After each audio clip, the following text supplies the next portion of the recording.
다시 돌아왔습니다. 이 느헤미야서 12장에는 처음에 신앙의 조상들에 대한 이름이 쭉 기록되어져 있습니다. 1절에서부터 26절까지 사람들의 이름이 나오고, 우리가 함께 읽으셨던 27절에서 43절까지는 예루살렘 성벽을 완성하고 나서 그것을 하나님 앞에 봉헌하는 봉헌 예식에 관한 말씀이 기록되어져 있습니다. 그리고 44절에서 47절의 말씀은 신앙으로 잘 회복되어졌던 이스라엘 사람들이 성전에서 봉사하는 레위인들과 제사장들을 잘 예우하는 그런 말씀이 기록되어져 있습니다. 오늘은 1절에서 43절의 말씀을 가지고 함께 은혜를 나누기를 원합니다.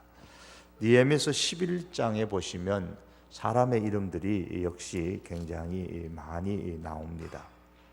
이 11장에 기록된 사람은 현재 새롭게 건축된 예루살렘 성내에 거주하는 레위인들과 제사장들과 그리고 백성들, 성민들에 관한 이름이 기록되어져 있습니다. 반면에 이 느헤미야서 12장 1절에서 26절에는 역대로부터 느헤미야 시대에 이르기까지 예루살렘에 거하였던 제사장들과 레위인들 중에서 특별한 사람들, 어떤 위인들, 그 사람들을 기록을 하고 있습니다.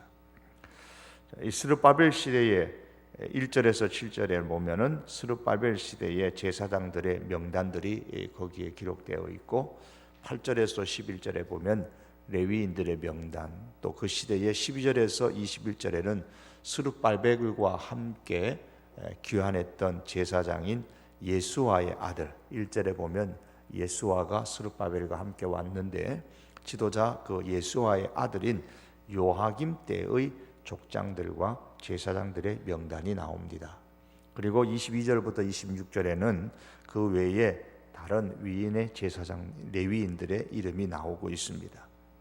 지금 이 신앙의 모범이 될 수 있는 사람들의 명단을 기록하고 있는 것은 예루살렘 성벽을 완성하고 나서 하나님께 드리는 봉헌식을 드리기 바로 전입니다.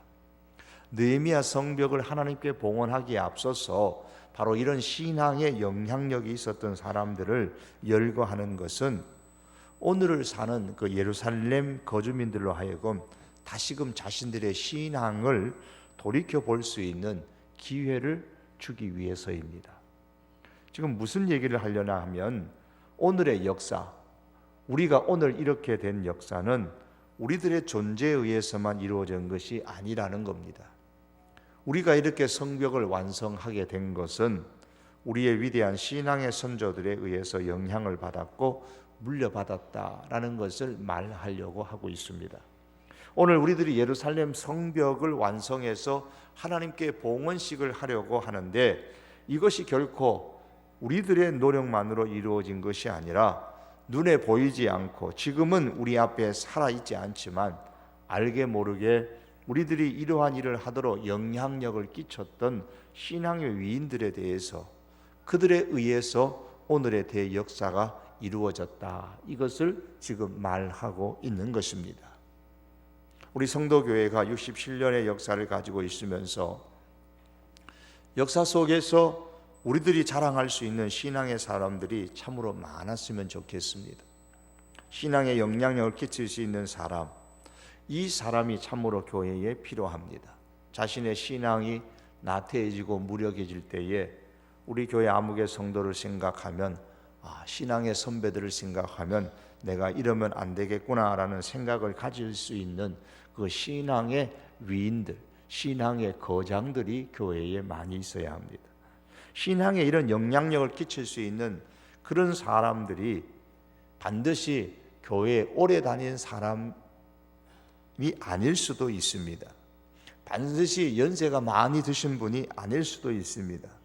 아무개 젊은 집사님을 보니까 나이 든 내가 신앙생활 하는 것이 참 부끄럽구만. 젊은 아무개 집사님도 저렇게 열심히 신앙생활 하는데 내가 이렇게 신앙생활을 해서 되겠나라는 마음이 들 수 있는 그런 영향력 있는 우리 젊은 지사님, 성도들이 많이 있었으면 얼마나 복된 모습이겠습니까? 우리 교회 아무개 장로님이나 아무개 권사님을 보니까 내가 이렇게 신앙생활해서는 되겠나, 좀 더 분발해야 되겠다라는 그런 젊은 성도들에게 영향력을 끼칠 수 있는 우리 중직자가 교회 안에 많이 있다면 이 또한 복된 일일 것입니다. 요즘 저도 우리 열심히 전도하는 아현동 아파트를 전도하는 분들의 그 그룹방에 들어가서, 카톡 그룹방에 들어가서 열심히 이 집 저 집을 다니면서 나누어주고 복음 전하고 했던 결과들에 대한 보고를 우리 신목사님께 하는 것을 저도 카톡에 들어가서 이렇게 쭉 봅니다. 열정적으로 힘을 다해서 수고하는 모습을 봅니다. 우리는 나이에 관계없이, 직분에 관계없이 성도들에게 신앙에 좋은 영향력을 끼칠 수 있는 그런 신앙의 거장들이 되어야 됩니다. 4.19 당시에 이화여대 나오신 분 죄송합니다만, 이화여대 학생은 4.19 학생 당시에 그 데모에 참여하지를 않았습니다. 이기붕의 부인인 박마리아가 이대와 밀접한 관계를 맺고 있었기 때문인지도 모르겠습니다만은 이게 참여를 안 했는데, 전남 광주에서 외과병원을 경영하는 한 의사가 이화여대 다니는 그 딸에게 보낸 편지를 1960년도 5월 달에 조선일보에 발표한 적이 있었습니다. 그 문헌에 보니까 이런 내용입니다. 좀 생략을 하고 말씀을 드립니다. 나는 신문이란 신문은 모조리 뒤지면서 데모 대열 중에 행여 내 딸의 학교 이름도 나오지 않나 하고 얼마나 찾았는지 모른다. 끝내 나는 내 학교의 이름을 어디서도 발견하지 못했다. 신문을 보면서도 사뭇 북받쳐 견딜 수가 없는 이 벅찬 역사적 마당에서 그 젊은 대열 가운데 하필이면 내 딸이 다니는 학교만 빠졌다는 것은 이 무슨 해괴한 일인가. 서울의 거리가 온통 너와 같은 젊은 세대의 불길로 거세게 타오를 때 인호가 너는 어디서 무엇을 하고 있었단 말이냐. 그 피의 폭풍이 강산을 휩쓸고 마침내 낡고 썩은 것들이 너희들 젊은 앞에 굴복을 하고만 그 시각에 나의 피를 받은 너는 대체 어디서 무엇을 하고 있었더냐. 총탄에 넘어진 아들, 딸을 가진 부모들의 비통함보다 옷자락 하나 찢기지 않은 너를 딸로 가진 네 애비의 괴로움이 더 깊고 크구나. 이런 내용의 글을 한참 지난 이후에 썼습니다. 그해 이 글이 나왔던 그해 여름에, 이 글이 5월 달에 쓰여졌으니까, 5월 2일에 쓰여진 글이니까 그해 여름에 이화여대 학생들은 캠퍼스 내에서 즐겨 쓰던 양산을 거두고 밀짚 모자를 쓰고 검정 스커트에 흰 블라우스에 검소한 차림으로 자숙하며 부상자들을 위문하고 헌혈을 하여 역사의 부름 앞에 침묵했던 그 자신들을 반성했다라는 그런 일화가 있습니다. 소개하는 것은 다른 것을 말씀드리려고 하는 것이 아닙니다. 그걸 가운데에 이런 말입니다. 너는 어디서 무엇을 하고 있었단 말이냐. 너는 어디서 무엇을 하고 있었단 말이냐. 여러분, 하나님께서 우리에게 주님 앞에 섰을 때에 너는 어디서 무엇을 하고 있었느냐라고 물으실 때가 있을 텐데, 우리가 그때에 뭐라고 답변하시겠습니까? 교회가 어려울 때도 있고 또 교회가 흥왕하려고 한창 힘을 쏟을 때도 있습니다. 이제 우리 교회는 흥왕하려고 한창 힘을 쏟으려고 하는 그러한 성도들이 많이 일어나는 것을 보면서 감사를 드립니다. 이런 날들이 다 지나가고 먼 훗날 교회를 위하여, 주님을 위하여 그때 너는 어디서 무엇을 하고 있었느냐 라는 그 질문 앞에 여러분, 우리가 무엇을 대답할 수가 있겠습니까? 미래를 생각하며 우리 주님 앞에 설 그날을 생각하면서 오늘의 신앙생활을 우리가 다시 한번 돌이켜보면서 정말 우리의 선배에게, 우리의 후배에게, 우리의 동료들에게 신앙의 영향력을 끼칠 수 있는 그런 거장, 신앙의 거장들이 될 수 있었으면 좋겠습니다. 27절 말씀에서 43절의 말씀은 성벽 봉헌식에 관한 말씀입니다. 27절에서 43절에 나오는 예루살렘 성벽을 하나님께 봉헌하는 예식에 관한 것인데, 오늘날도 보면 교회를 새롭게 신축하면서 입당식을 하기도 하고 봉헌식을 하기도 합니다. 헌당식 하죠. 헌당, 봉헌하는 겁니다. 이 입당식은 교회를 다 짓고 난 이후에 처음에 들어가기 전에 하나님께 감사하는 예배의식인 반면에 이 헌당식, 즉 봉헌식은 교회를 하나님께 드린다는 신앙의 마음으로 드리는 예배의식입니다. 우리 교회도 아마 이 입당식도 했을 것이고 헌당식도 했은 줄 압니다. 그럼 처음부터 입당식을 하지 않고 왜 봉헌식을 하지 않고 헌당식을 하지 않고 왜 입당식을 드리는 걸까요? 대부분의 교회가 신축을 하게 되면 빚이 남게 됩니다. 이제 큰 나름대로의 교회를 심껏 짓지만은 그러나 이런저런 빚을 지게 되어져서 교회가 건축하고 나서 빚을 갚는 교회들이 있습니다. 그런데 하나님의 집을 빚을 남겨놓고 하나님께 드릴 수 없다 해서 교회 건축 빚이 있으면 헌당식, 즉 봉헌식을 하지 않습니다. 그러다 보니까 어떤 교회는 평생 이 헌당식을 하지 못하는 교회도 있습니다. 왜? 그 빚을 다 못 갚으니까요. 우리는 교회가 빚을 갖고 있다는 것에 대해서 사실은 마음의 부담을 가져야 되죠. 우리 성도교회도 재정적으로 크게 어려워서 힘든 교회는 아니지만 그래도 1년의 예산에 때로는 미달되기도 하고 아직도 이런저런 안팎의 빚이 4억이 좀 넘게 있는데 여러분들은 잘 재직히 참석 안 하니까 잘 모르실 겁니다. 이런 것에 대해서 우리 성도들은 과거의 선배 성도들의 마음처럼 교회가 빚을 지게 해서는 안 된다라는 그 마음의 부담은 사실은 가져야 됩니다. 27절부터 43절의 말씀에 보시면 성벽을 봉헌하는 봉헌식에 관한 말씀 중에서 이스라엘 백성이 하나님께 드리는 예루살렘 성벽의 봉헌식이 어떤 의미가 있을까를 우리가 생각해 볼 필요가 있습니다. 이 성전의 봉헌식은, 즉 우리로 말하면 헌당식은 하나님께 대한 진지한 감사의 표현입니다. 27절 말씀에 예루살렘 성벽을 봉헌하게 되니 각처에서 레위 사람들을 찾아 예루살렘으로 데려다가 감사하며 즐거이 봉헌식을 행하려 하매라고 했습니다. 이미 앞서 말씀드린 것처럼 느헤미야 성벽 재건 공사는 착공일로부터 52일 만에 신속하게 완성했습니다. 지금까지 그들은 예루살렘 성벽을 재건하는 데 있어서 많은 어려움도 있었고 방해도 있었습니다. 1장에서는 예루살렘 성벽이 무너졌다는 소식을 들었던 느헤미야가 가슴이 무너지는 것 같아 메대 나라의 궁궐에서 눈물로 하나님 앞에 매일매일 기도를 했습니다. 마침내 하나님께서 왕의 마음을 움직여서 느헤미야를 예루살렘으로 가서 성벽을 재건할 수 있도록 해 주셨습니다. 3장에 넘어가면 느헤미야가 성벽을 재건하자는 말에 그들의 몸을 들여서 헌신하는 사람들이 여기저기에서 자발적으로 일어났습니다. 그들이 모두 자신의 재물과 재능을 아끼지 아니하고 성벽 재건을 위해서 최선을 다하여 드렸습니다.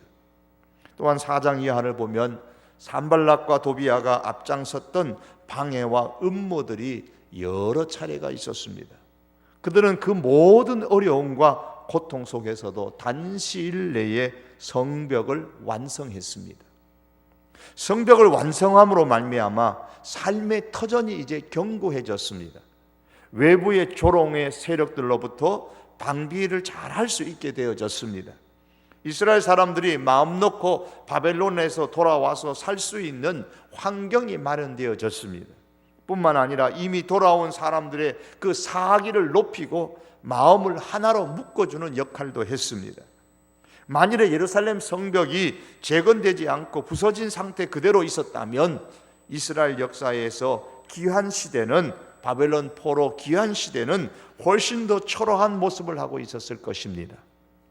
하지만 예루살렘 성벽이 완성됨으로써 삶의 터전도 견고하고 이제는 마음도 하나로 묶게 되고 사기도 높아지게 되고 모든 면에 있어서 새롭게 출발할 수 있는 기회가 제공되어졌습니다.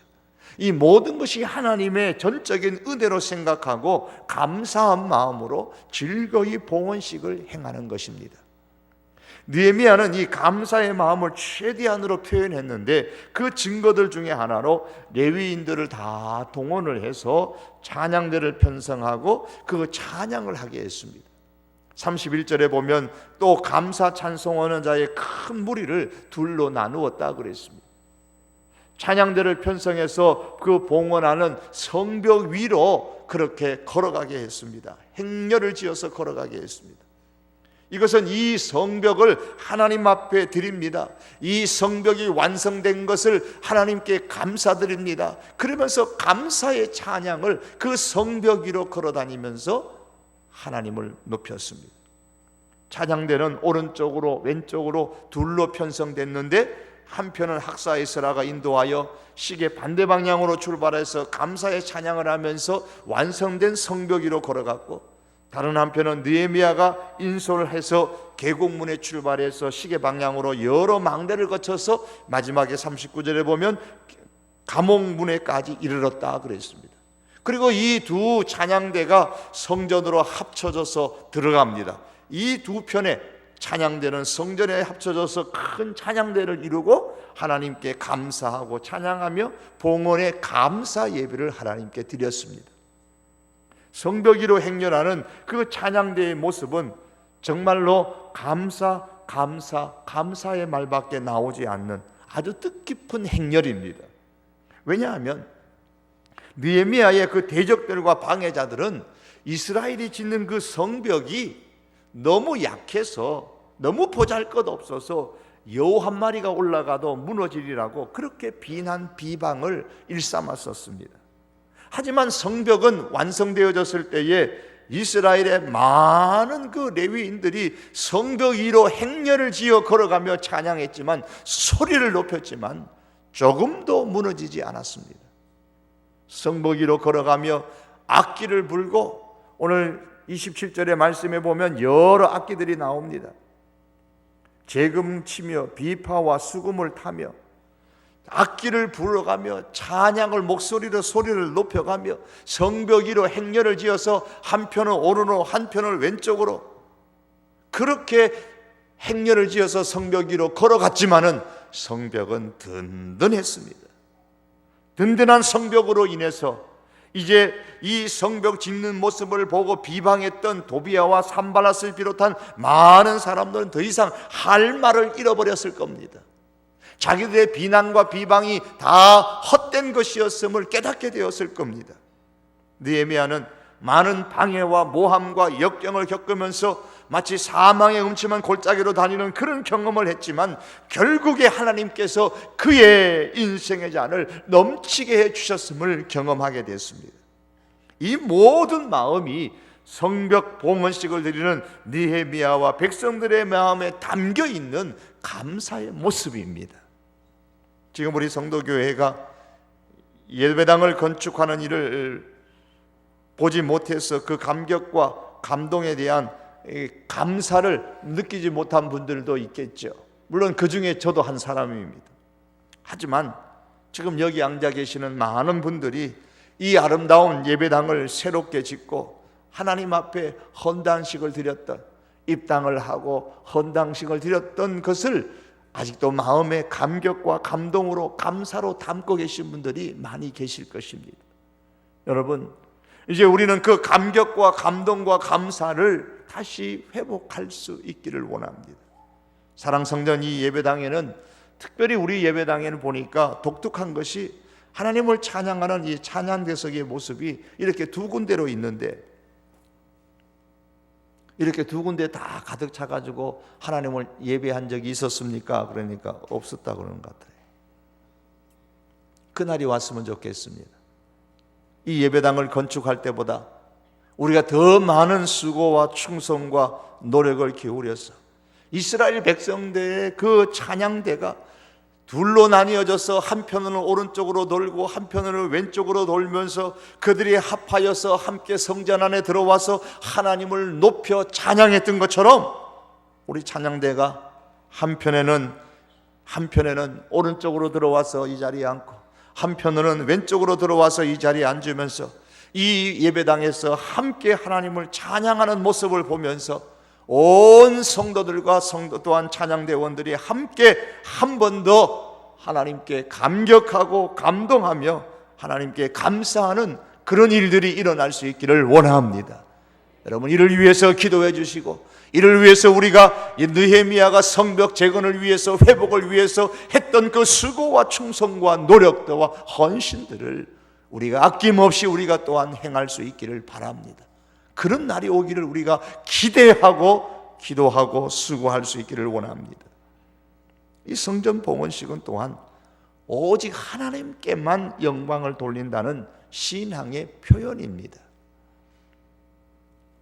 하나님께 성벽을 봉헌하는 것은, 이 성은 오직 우리들의 위대한 왕이신 하나님의 성입니다. 오직 하나님의 이름을 위하여, 하나님의 영광을 위하여 이 성을 사용하고 이 성에 거하겠습니다. 이 성에 거하면서 오직 하나님의 영광을 위한 삶을 살겠습니다라는 신앙의 표현으로 봉헌을 하는 겁니다. 우리가 이 헌당식을 드리면서 하나님 앞에 올려드렸을 때도 그 마음입니다.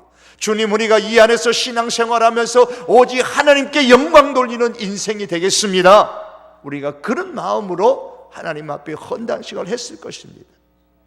느헤미야가 오직 하나님께만 영광을 올려드리는 이 봉헌식이 되도록 하기 위해서 봉헌식을 하기 전에 먼저 정결 예식을 행했습니다. 왜냐하면 무엇이든지 부정한 것은 하나님께 영광이 될 수 없기 때문입니다. 성전 봉헌식을 하기 전에 봉헌을 위한 준비를 하는데 제사장과 레위인들뿐만 아니라 백성들과 심지어 성문과 성까지도 정결하게 하는 정결 예식을 행했습니다. 30절 말씀에 보면 제사장들과 레위 사람들이 몸을 정결하게 하고 또 백성과 성문과 성벽을 정결하게 하니라 그랬습니다.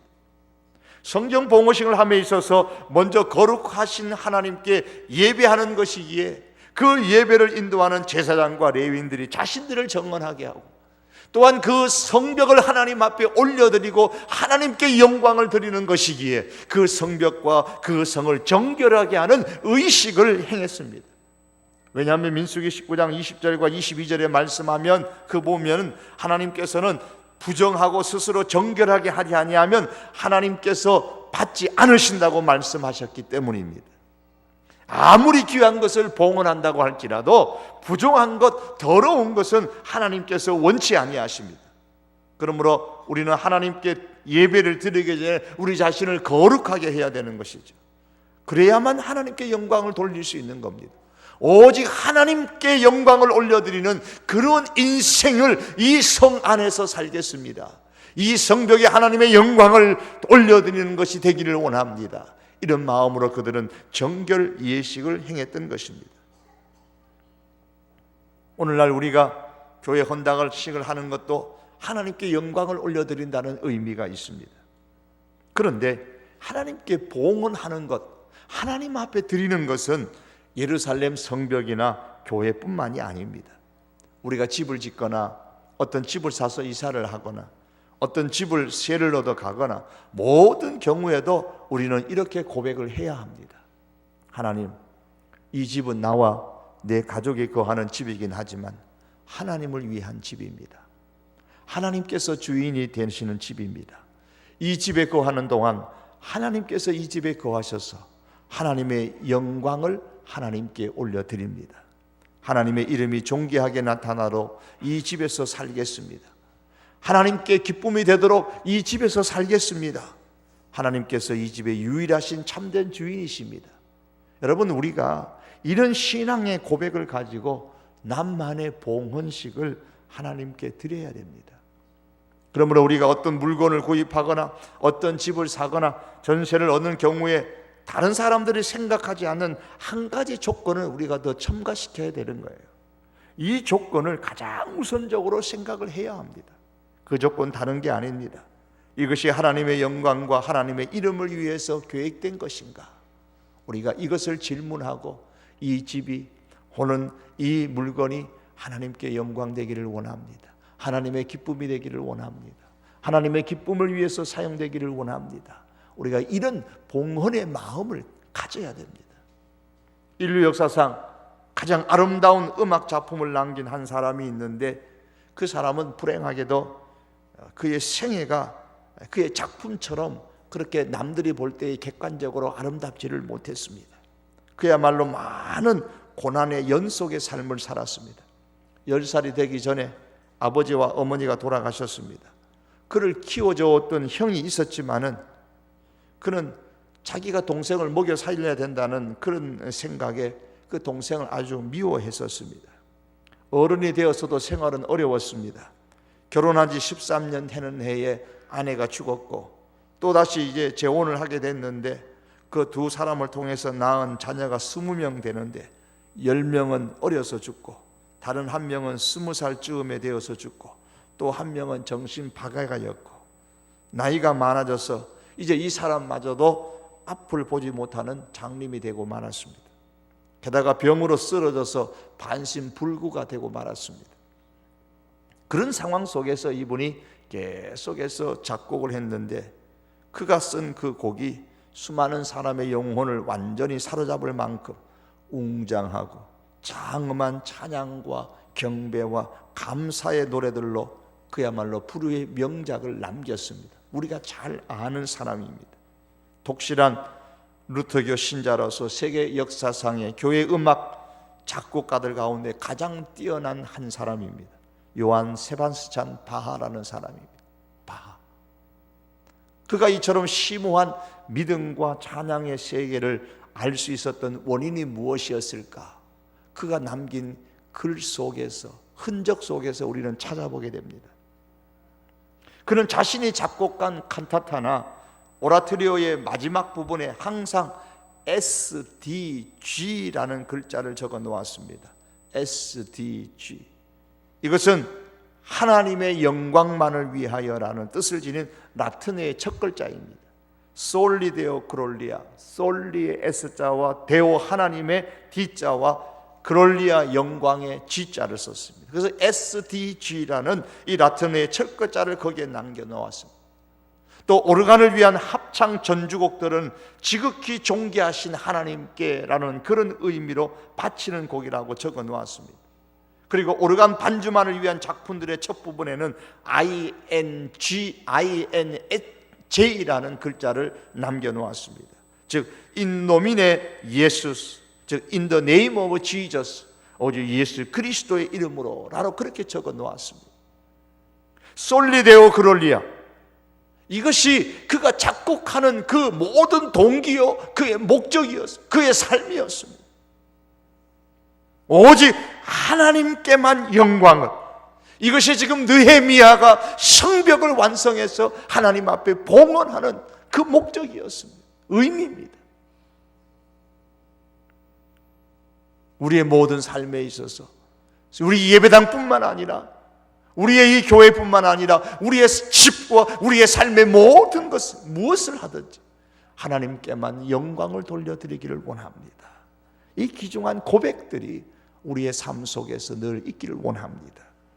마지막 이 성령 봉헌식은 하나님께서 지키시지 아니하시면 이 성벽은 헛된 것이 될 것입니다 라는 표현입니다. 다시 말해서 하나님께서 이 성벽과 이 안에 거하는 모든 백성을 지켜주옵소서라는 그런 간절한 기도의 표현입니다. 하나님을 믿지 아니하는 사람들은 집을 이사하고 집을 지어도 날짜를 잡습니다. 자녀를 결혼시킬 때도 태기를 합니다. 왜 그렇게 합니까? 귀신이 이사간 집에 들어와서 괴롭히지 말라고, 지켜달라고, 잘 보이는 겁니다. 우리 아들 딸 결혼하는데 시집장가 가서 잘 살게 해달라고 태기를 합니다. 이것은 모두 다 귀신이 잘 지켜줄 것을 기대하는 것이기 때문에 우리 성도들은 멀리해야 되는 것이죠. 우리 하나님을 믿는 사람은 이런 것들을 중요하게 여기지 않습니다. 또 중요하게 생각해서도 안 되죠. 하나님을 믿는 사람의 기준은 오직 하나님입니다.